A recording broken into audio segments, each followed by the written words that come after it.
नमस्कार किसान भाइयों, this is doctor Charandeep Singh और मैं सबका स्वागत करता हूं मेरे यूट्यूब चैनल पे। आज भी हम डिस्कस करने वाले हैं एक बहुत ही इंपॉर्टेंट टॉपिक। कई बार मेरे फार्मर्स भाइयों ने मेरे को वीडियोस भेजी है कि उनके गोबर में बहुत सारे दाने आ रहे हैं, राइट। तो कई बार मैंने खुद भी फार्म्स में जाके विटनेस किया है कि गोबर में बहुत सारे दाने आ रहे होते हैं। तो ये एक स्पेसिफिकली एक कारण बनता है बहुत सारी बीमारियों का, राइट। क्योंकि दाने कौन से हैं? दाने वही है कि जैसे पशु को आपने कोई राशन खिलाया, फीड खिलाई या दाना खिलाया या आपने कोई भी चारा खिलाया या साइलेज खिलाया, राइट। कुछ भी जाएगा ह्यूमन में, बड़े पेट में टूटेगा तो फिर वो पशु को लगना शुरू होगा, या वो इन द फॉर्म ऑफ पशु का बीसेस बढ़ेगा या दूध आएगा, कुछ ना कुछ तो आएगा। लेकिन अगर वही दाने जो माइक्रोबियल प्रोटीन है जिससे पशु का दूध या शरीर बनना था वो गोबर में ही आ गया, तो वो मतलब शरीर में तो लगेगा ही नहीं पशु को। तो वो सारा जो हम खिला रहे हैं वो सारा वेस्ट हो रहा है, राइट। तो मतलब बहुत सारा दूध, बहुत सारा जो बीसेस हम बढ़ा सकते थे वो हम गोबर में ही निकाल रहे हैं पशु का। अगर ये चीज़ें अनचेक रह जाए, हम ना इतना ध्यान दें, तो ये बहुत बड़ी समस्याओं का कारण बनती है। तो इसको सही समय में ट्रीट करना बहुत इंपॉर्टेंट है। मैंने बहुत बार देखा है कि कई फार्मर लोग ना मतलब फीड बनवाते हैं, राइट। दाना में क्या करते हैं, दाना ही बहुत ज़्यादा क्वांटिटी में डाल देते हैं। 100 kg की अगर इन्होंने फीड बनानी है तो 60 kg, 60 kg, 70 kg तो ये दाना ही डाल देंगे। और ऊपर से बड़ी मिस्टेक क्या करते हैं कि 60-70 kg एक तरह का ही दाना डाल देते हैं। चाहे सारा मक्का डाल दिया, चाहे सारी कनक डाल दी, चाहे सारा बाजरा डाल दिया। और ये सबसे एक बड़ी गलत चीज़ है। आपने क्या करना है, अराउंड 40 से 50 किलो ही आपने दाना डाला है। उसमें भी आपने वैरायटी रखनी है, मक्का रखना है, गेहूँ रखनी है, साथ में बाजरा रखना है, या और भी कोई आपको अगर एनर्जी सोर्स का मिल सके तो आप वो डाल सकते हो। इससे क्या होगा, वैरायटी आएगी, तरह तरह के अमीनो एसिड्स साथ में आएंगे। तो एक तरह का जब दाना आता है तो वो दाना अंदर जाके सैचुरेशन हो जाती है। पीएच प्रॉपरली, जो पेट का, बड़े पेट का, ह्यूमन का जो पीएच है वो प्रॉपरली उस दाने को तोड़ नहीं पाती, तो वो एज इट इज ही मतलब गोबर में बाहर निकल जाता है। तो ये सबसे बड़ा कारण निकल के आता है। इंपॉर्टेंट रीजन है कि फाइबर की कमी। फाइबर की कमी ऐसे हम बोल सकते हैं कि कई फार्मर्स हैं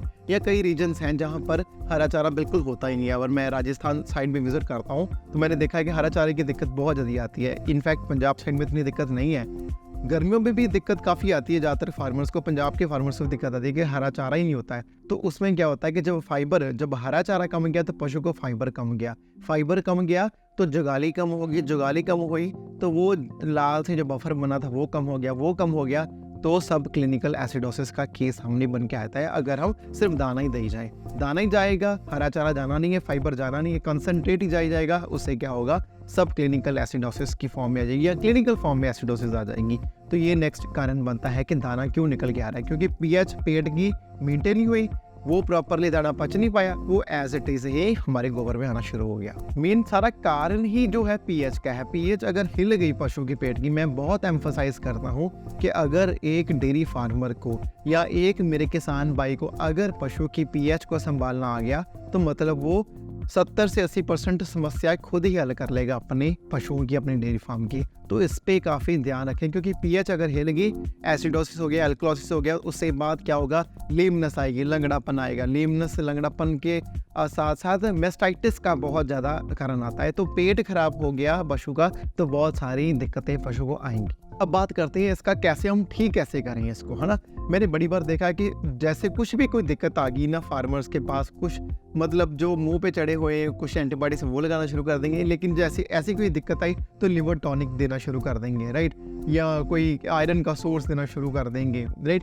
तो ये चीज़ें मतलब आपने नहीं करनी है। डिजीज़ है उसको डायग्नोस करना बड़ा इंपॉर्टेंट है। इसीलिए तो है कि जैसे हम जैसे वेटनेरियंस हैं, इन्होंने इसकी तो पढ़ाई की है। तो जैसे दिक्कत आएगी तो आपने सीधा लिवर टॉनिक्स पे नहीं आना है, आपने किसी अपने अच्छे वेटनेरियन से, किसी अच्छे पशु चिकित्सक से सलाह लेनी है कि इसको दिक्कत क्या है। तो इसका इलाज ये है कि आपने क्या करना है, हरा चारा पशु को देना शुरू करना है। लेकिन वही दिक्कत की बात है कि हरा चारा मोस्टली फार्म्स के पास होता नहीं है। तो हरा चारा नहीं होगा तो आपने क्या करना है कि नॉर्मली अगर दाना ही डाल रहे हो तो पता ही है कि it is a case of acidosis. तो आपने क्या करना है, बफर वगैरह का, सोडा वगैरह का लेवल थोड़ा बढ़ा देना है।